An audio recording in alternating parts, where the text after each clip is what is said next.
My name is Matthew. I'm Kieran, aka Bossman Luke. And we're here for the third episode of the Apex podcast. So guys, we're going to dive straight in with trivia time.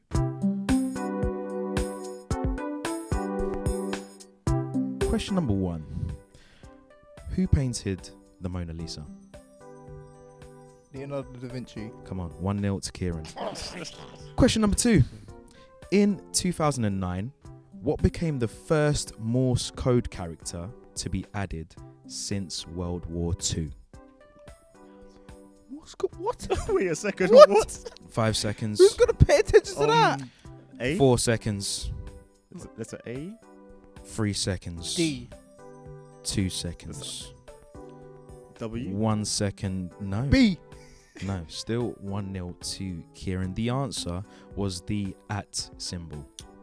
Kind of Wow. foolishness. That's crazy. I know. Wow. I know. Question number 3. Originally, Amazon sold what kind of product? Recently. Recently. Originally. Originally. Shower it- gel? Sorry, go for it. You shower Shower gel. gel. I don't know. I was Shower gonna gel. say furniture. But Furniture.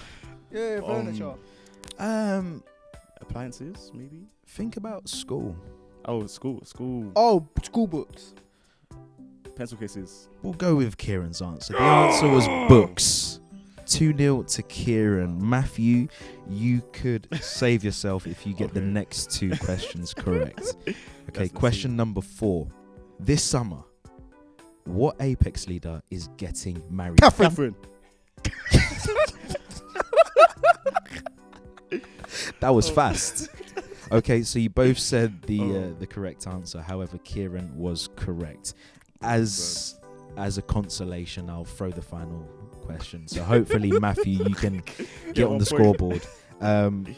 Where are you going to be tomorrow? Church. Awaken. Yes. Oh my gosh. I'm done, guys. I'm so real done, guys. Like, I take the L for this one That is still. God is Quality. good. God is good. All the time, he's It's good. quality, Good. man. 4-0. That is better than a 3-0 whitewash right there, folks. Wow. Matthew, get ready for that forfeit. You know what? I'm actually kind of glad as well, because I know last episodes, Deborah had some interesting concussions. So now it's my time. Yeah. Folks, Yeah, so to all those people, who wanted me to have some forfeit, unlucky. You have to wait another day. the forfeit is coming through right now. Matthew has to take 3 spoonfuls of sour cream. Oh, God. Okay, in your own time, you've got your water there as well to I'm not wash gonna that get- down. We're watching. The people are watching as well. I'm not gonna lie, guys. This looks like some I light should've said- mayo right here, bro. Like, the consistency of this is looking like, look at that. Oh, careful now, don't get that on So your quick trousers. break. Let's see how. Let's see how Might this be a sauce struggle to tastes. wash that off. Mm.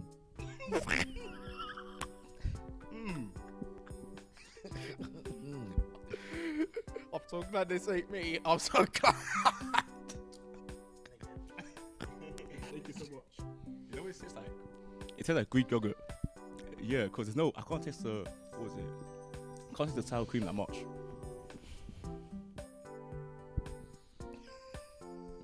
That was number 2. And the final one is being prepared.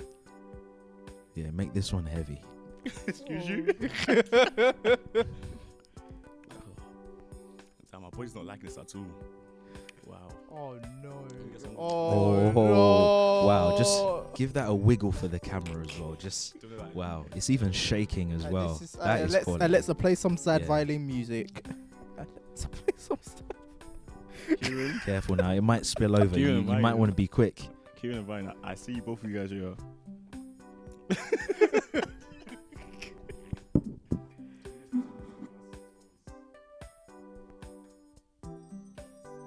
Yeah, don't hurt yourself now.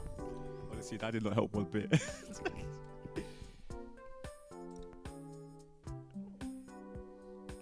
You know what? Fair play, though. Yeah. Fair play. Well done, man.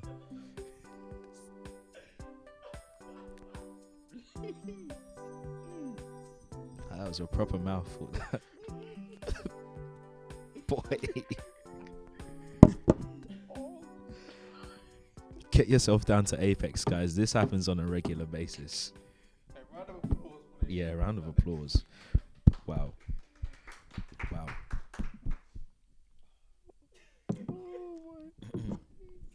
You good? I don't know what to say. Honestly, I'm okay, but my body's not feeling good. Like that, it's. I can't explain the feeling of that. Like, it was just so awful, bro. Yeah.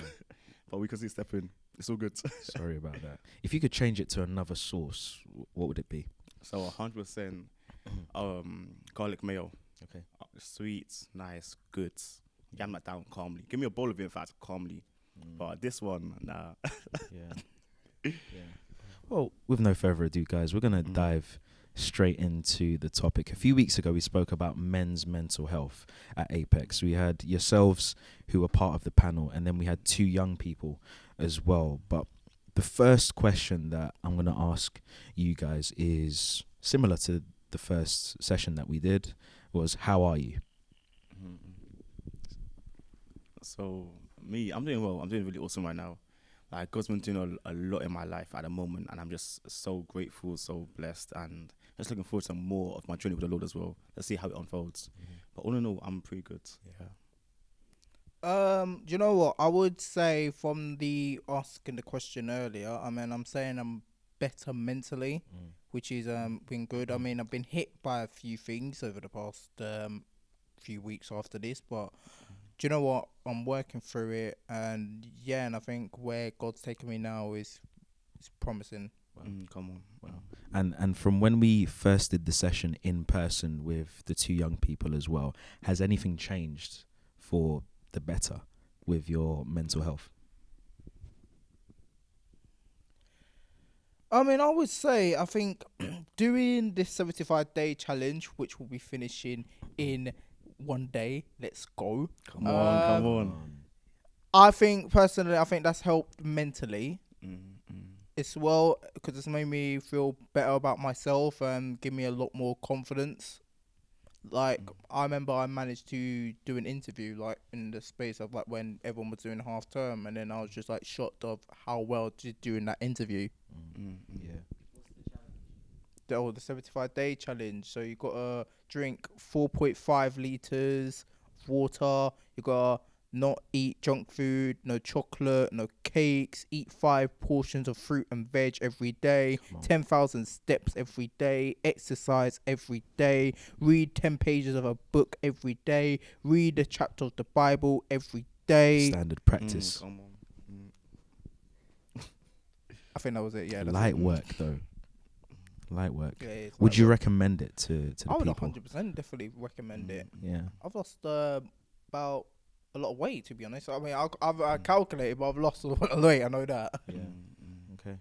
Matthew, yourself, has anything changed mental health wise? Yeah, so definitely. So even in a session of the Apex, we had the mental health series. For me, my mental health wasn't the best. Like, I was struggling through a lot of things, like a lot of loss, a lot of different things as well. And I feel like when I just put that all down before the Lord and changed my routine as well, so I started exercise a bit more. I started spending more time with the Lord as well, like quality time with Him, even in His words and in His presence, and obviously praying in tongues as well, because that really helped lift a whole lot of my chest as well.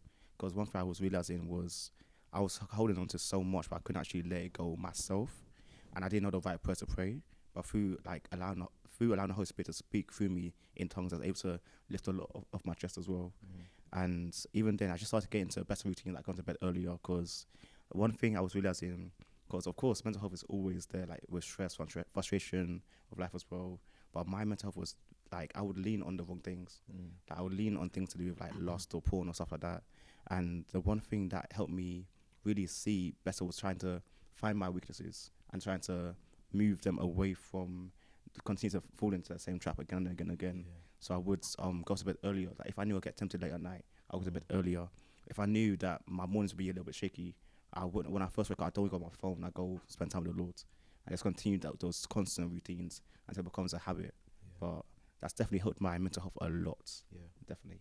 Wow. Thank you so much for sharing. So we're in a better place now Okay, which means that we were once in a bad place. In terms of like social media, I don't know if you guys are on there at all, but do you feel like social media glamorizes bad mental health? So I'm not per se on social media at the moment. I used to have Instagram. I used to be on that all the time, like really like scrolling through it. And I feel like it doesn't so much help your mental health. It doesn't really show you like ways to get out of it, ways to like say practical steps to help you get to the better place. It just shows you things that like, get you distracted away from it. So I found like it didn't help me per se when I was going through my mental health issues. So that's why I had to uninstall it to just find alternate ways to just find help. Do you know what? I think nowadays in our generation, I think yes, it does, because generally you look at everyone else's profile, you look at I perceive to be the false images on people's lives, because I feel like they just feel the need to post everything, all the stupid posts like them say when it's snowing, and then you see that normal, so it's like, oh, it's snowing. It's like, oh, who cares, man? It's just snow. But I genuinely do think it does, but that depends on how you scroll through it and how you perceive your own life as such. Like for me personally, like I don't actually post on Instagram. I don't even post on Snapchat. I use Snapchat to just message a friend. That's about it. But I don't use Instagram to like post or anything. I put a time limit now, because there was a time where I didn't use Instagram, but then when I came back to it, there was a time where I just thought, oh, you know what? I'm just gonna put a time limit of 50 minutes a day, and that just benefits a lot.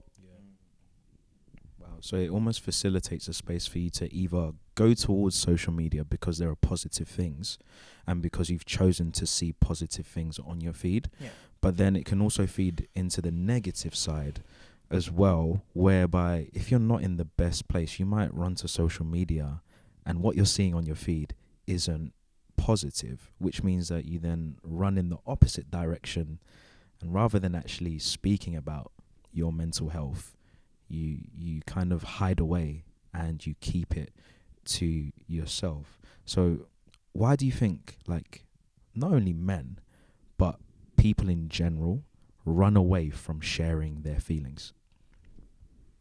I think pride. Like, it's just pride. Like, I think for everyone, I'm gonna speak in terms of like the women and the men. I think pride is such a strong belief in everyone saying, "Oh, I don't have these mental health. Oh, I'm fine. I'm okay." Because it's like people, they don't want you to see yourself as weak, as such. Now, I think with the females, I mean, correct me if I'm wrong. Any females are watching this, I want to hear your thoughts on this as well. But I genuinely do think they are a lot more open. But the ones that I would generally talk to, I think they would struggle telling you your feelings, because I think it's just a sense of they don't want to see you. The person that they're gonna tell, they don't want to see you hurt. So that's why I kind of get it from that perspective. But guys, any females watching, let me know in the comments, and I want to hear your thoughts as well. That'll be quite good. But with the male, it's hard for us because again, it's just a sense of pride. It's just a sense of we have to feel like, oh, we need to be the strong ones, or we don't need to feel emotions. And so, like, why should we care if we feel these such? I'll just lock it up and everything else. I'll definitely say, like, in response to your question as well, I find it's just so much easier just to hide things away. Because when, like Kieran says as well, like, some men just won't feel like they're strong and they go all together. And I find, like, if they open it up, they seem like as a lesser person for opening it up. But in all honesty, it's the opposite effect. Like, people would respect you more when you open up. And it's just one of them ones where I feel like another reason why they just want to hide it is because they have the small fear that they feel like no one will understand what they're going through. Like that they're suffering alone in this. Like no one's gonna like relate to them on the same level. And I feel like that's a lot of reasons why maybe myself as well in my younger days, how I would keep so much stuff hidden away because I thought no one would understand me. No one would even want to see through my eyes. They would just be so quick to give me advice, but not actually understand the situation properly. And it's a very tough area to be in as well. And I feel like when you're in that area, you just want to you're searching for everything else, like online, through social media, or through friends, or through conversations, but you're not getting that on the head, or the nail on the head in a sense. And it's more of like trying to find the right sources to go to. And when you don't find those right sources, you just feel like you're crumbling, or you just continue to be locked away in this prison, and that there's no escape from it. But yeah. Wow, that's good. I think it takes me back to when I was in uni as well. And there was a point where I struggled with mental health. And you touched on two really key things. It was the pride, one, wanting, you see yourself as better than that very thing that you're going through in that moment. But then it's also that fear, that fear of, if I go and share with someone, is someone going to accept me? Because what I'm going through right now is not normal to me right now, because I've never experienced that before. But then also, I haven't seen anyone else share, so why should I also share with other people too? So in doing that, you then hide away and you don't want to be around other people. And that's something that I went through. So I wanted to ask you guys as well, how did you deal with your mental health, specifically in hiding away from people, or even going to people as well? Well, funny enough, I was actually going to ask the question of how did you guys manage to open up, and then that build onto things. I think hiding away again, I think I just felt a lot worse from it. Now, I had the bad issue. I had a bad habit of binge eating. Like, I think, it started from university, like the final year of university, because everything just got to me in terms of like the teacher training, the dissertation, the staying up late and planning lessons while doing so many essays. And for me, I'm not good at essays, so it was a struggle for me, and I didn't know what I was doing. And I think I personally felt a bit put down at the fact that I would just never be good enough. So I think that's where the habit of binge eating started, when I'll just consistently keep using my money to buying takeaways. And then, funny enough, it actually brought itself back when I actually started my job, because I didn't realize, because I think it was just very stressful. I think the place I was at, it was just very kind of like a toxic atmosphere, and it just brought back all the eating habits and everything. I actually managed to open up to my parents about this couple weeks back, and it was just like, it just felt like a relief to finally get out for the reason, because I think they knew that I was doing these binge eatings, but I never actually specifically said as to the reason as to why. They just thought I was like greedy as such. But but I think it's good to say things at the right time. If you know something's up, just say it, because again, I think I said this at the panel when I said, if you don't say anything, if you don't go to one thing, you end up losing yourself. Which I'm tired of losing myself. That's good. Just as you were sharing, it had me thinking about the Joker, and like superheroes or like villains, and you have people who are like genuine people, but when you decide to hide, it's like you're putting on a mask, and you're painting on a smile that can't really extend to how your face normally goes. You then paint that smile a lot higher to make it seem like you're good, but inside you're actually you're dying, or it's like having like a bottle of water, and that bottle of water has a hole in it, and the more you fill it with water, it's not that you can't drink it from the top, it's just you have to drink it really quickly, otherwise that hole at the bottom is going to drain what's inside of you. And if you don't get it fixed, then you won't ever be made whole again, So when it comes to being fixed and reaching out to people, Kieran, you touched on like speaking to your parents. How did you guys go about finding those people who could help you with your mental health? So for me, it happened a lot in church. So even though I wasn't a very open person with things I was going through, I found it a little bit easier to find comfort in people older than me as well, or even ladies as well. Yeah. Because even while growing up, I find it really hard to talk to like any guys about certain things I was going through, just because I found I was always a mother's boy in a sense. Like it was always easy to talk to my mum about certain shit. I was always easy to talk to any like females about certain things as well. So I would always find it easier to talk to anyone in that area about those things. And I remember it was like one of them ones where I you know the ones where you just physically had enough, like you really had enough of like battling in the same thing and not seeing any results. And my spirit was so frustrated. I was so angry. I needed to talk to someone. At this point, it was like I need to talk to anyone, and I didn't know who to go to. But the Lord, He's amazing, and He knows exactly what we need at the moment. And I remember I was in church, and I was so conflicted in my thoughts and the way I was doing things. Even worshiping was hard as well.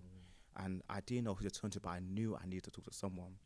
And I think he's well known in the church, and he just had like a very, like, you know how you could tell that someone just has a warm nature of them. Like they just have such a loving kindness there. And I knew that I could talk to him about anything. So I didn't even know him. His name's Emmanuel, back in Cambridge.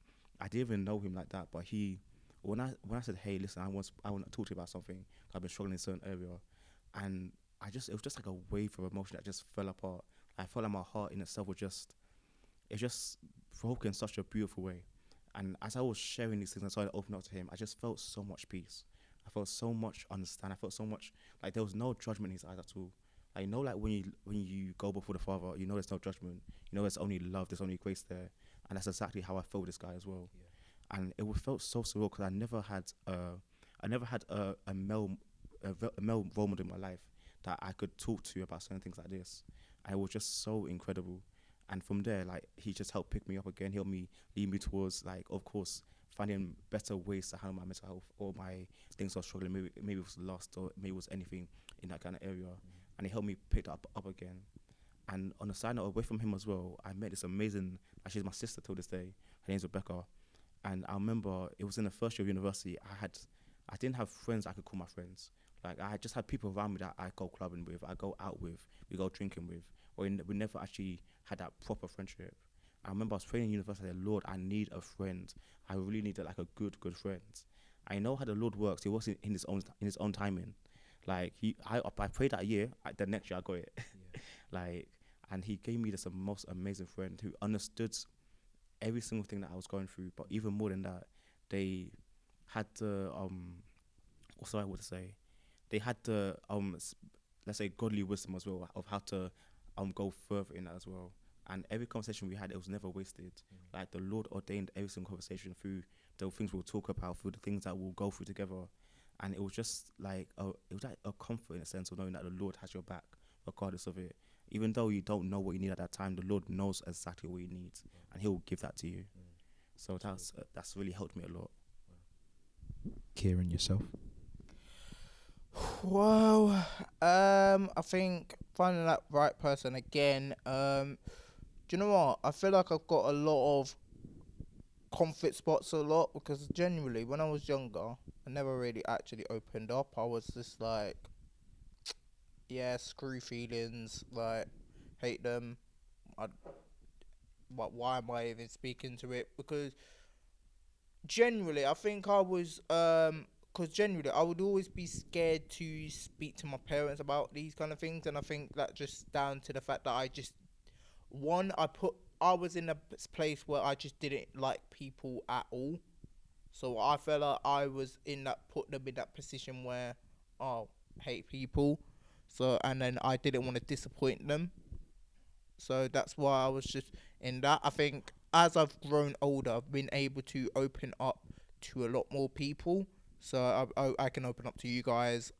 I open up to my friend, my only friend in secondary school, the one who actually understood everything. So, like, when I thought I could tell people about my autism, but then getting thrown back in my face, there was only one person who actually understood the aspects of my life that I go through that people wouldn't understand, like my Christianity or my autism. There was actually that one person who I'm still very good friends with. Yeah, and then I'm being able to open up to my parents a lot more. So I think I think with me, it does take that time for me to just mature and trying to push the boundaries. And also, God always tells me to stop hiding things because he's like, he knows everything. And it's like, he knows that I need to start being a lot more open, which I'm trying my hardest right about now to start. Wow, that's really good. As you were both sharing, as we close, it reminds me of something that one of my pastors said to me when I was at university. And he said, sometimes the things that you need and the people that you need are a lot closer than you think. And you both shared, like, Kieran, for yourself, it was your parents. Mathew, it was friends at university. For me, I just shared it was a pastor when I was at university. And all you need to do is, I guess, go to God and say, God, this is where I'm at right now. Can you open up my eyes to see who is around me, who can actually help me with what it is that I'm going through? So ultimately, it's going to God and asking him to lead you to community, and then positioning yourself as well around people who can help you. But gents, we're going to close there. But thank you so much for your vulnerability and for sharing once again. Guys, if you have any questions or any comments, feel free to share them in the comment section, but also come down on a Friday and find a leader that's part of the team, and feel free to share how you're feeling and what it is that you're going through. But I've been Ryan. I've been Matthew. I've been Kieran, aka Bossman Luke. This has been episode 3 of the Apex podcast. Take care. Peace. Bye, guys.